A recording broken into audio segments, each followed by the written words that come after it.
So in my last video in this Stupid America series, I talked about the hypocrisy of the pro-life crowd when it comes to the abortion debate. I think I nailed it pretty well. I'll put an annotation right up here somewhere when I get a chance with the link to that video so you can check it out. Now, in the interest of actually being fair and balanced, unlike certain news media outlets that are anything but yet proclaim themselves to be, I will today talk about the hypocrisy of the pro-choice side of the abortion debate.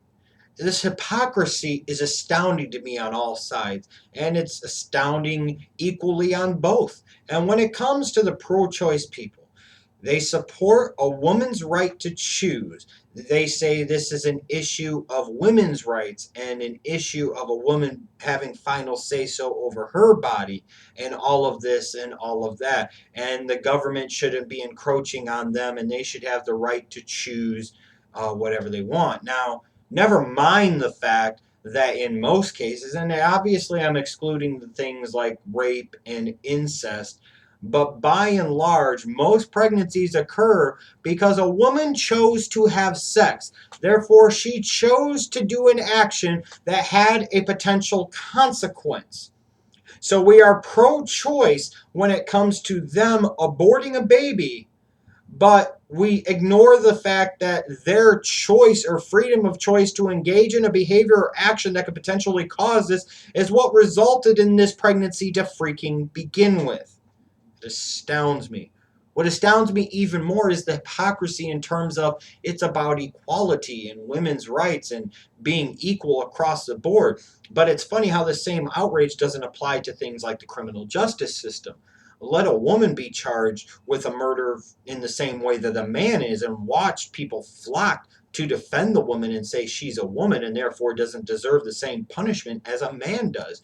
Watch how the family courts work and how slanted they are, like many things aren't, frankly, in this country, in favor or in the benefit of a woman or in favor of a mother. If you are a dad in any type of custody or child support type of situation, you basically have to prove abuse and or drug abuse in order to be able to get child support from the mother. Oh, good luck getting that. Or at least in worst case, getting full or primary custody of your child.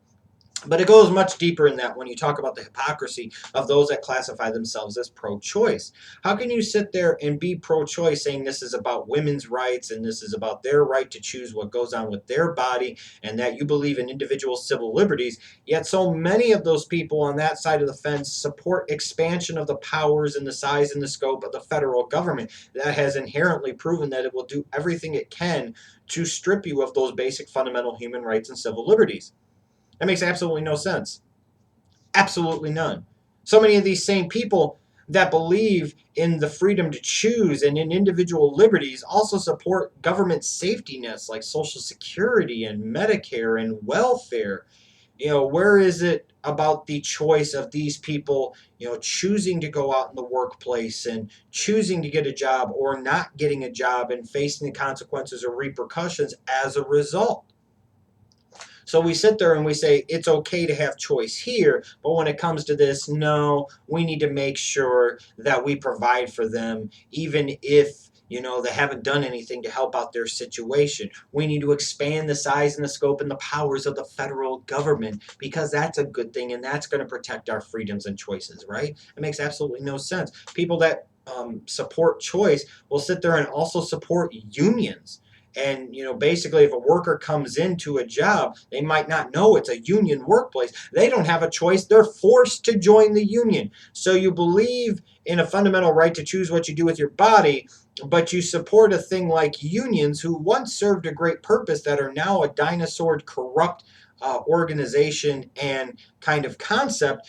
You're supporting these things that force themselves onto others and don't provide an option or a choice of whether or not you can have membership in most cases. That seems to not wash here. So many people sit there that are pro-choice also support minimum wage, and in particular the increasing of minimum wage. Where is the freedom of choice for businesses to pay people what they choose to pay based off of the market? Where is the freedom for the people to sit there and choose what job based off of what they pay? You say there's got to be a minimum standard here. Well, why does choice apply here but not here? A lot of these same people that support pro-choice and are in favor of abortion at the same point in time support gun control measures because guns are bad and guns kill people. And bad people with bad guns do bad things. So wait a second. Let me get this straight. You're concerned about public safety and you're concerned about people not dying except when it comes to abortion. Then that's okay. We don't have a problem with that. But you believe in the sanctity of life when it comes to supporting gun control. Again, makes absolutely no sense to me. So many people that are pro-choice oppose capital punishment. They oppose the death penalty. So you have no problem with killing an unborn fetus, even after the point in time where it would actually become viable if it had to be removed, let's say via emergency labor or cesarean section or what have you. But you oppose capital punishment because you believe it's fundamentally wrong. So it is okay to kill people, not okay to kill people here, but it is okay to kill people here. That makes absolutely no sense to me. And furthermore, those people that say it's about a woman's right to choose and it's about a woman's right to do what she wants with her body. Well, A, didn't she, by and large, in the majority of cases, already choose to do something with her body by engaging in behavior and actions that could potentially lead to the consequence of becoming pregnant? And B, where is this same feeling of pro-choice when it comes to the fetus, when it comes to the unborn child? Do we sit there and say they don't have any rights? Do we sit there and say, well, the mom could choose, but this baby sure as hell doesn't have the right to choose? Something just doesn't wash there. A lot of these people that favor abortion and support abortion and abortion rights and the right to choose oppose torture because they view it as cruel and unusual punishment. So you're against torturing people because that's the wrong thing to do, but you're okay with the killing of unborn fetuses.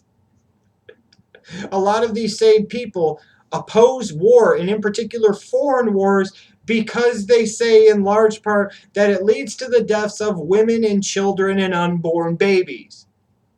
So you don't like this, you rally against this, you advocate against this, you hate this and believe this is again a sin and a fundamental wrong, but you are okay with a woman aborting an unborn child. That seems to make absolutely no fucking sense to me. What I find so ironic in this whole thing between the pro-choice and the pro-life side, I think other than the abortion part, everybody else has their priorities switched. You would think the pro-life crowd would be the one that would support gun control, that would oppose capital punishment, that would oppose torture, that would oppose foreign wars. But they're not. It's the exact opposite. You would think that the pro-choice people would be the ones that actually favor the individual civil liberties of everybody that's not an unborn child, that they would sit there and be against unions and against gun control and against capital punishment, against the expansion of the federal government, against these government safety nets and the expansion of said government safety nets and torture and foreign wars. And that, again, is not the case. It just doesn't make any sense, and I can't figure out how both sides can be so fucking hypocritical. You're pro-life when it comes to abortion, and that is it. You are pro-choice when it comes to abortion, and that is it. And frankly, when it comes to both sides, I think they all should be ashamed of them damn selves, frankly.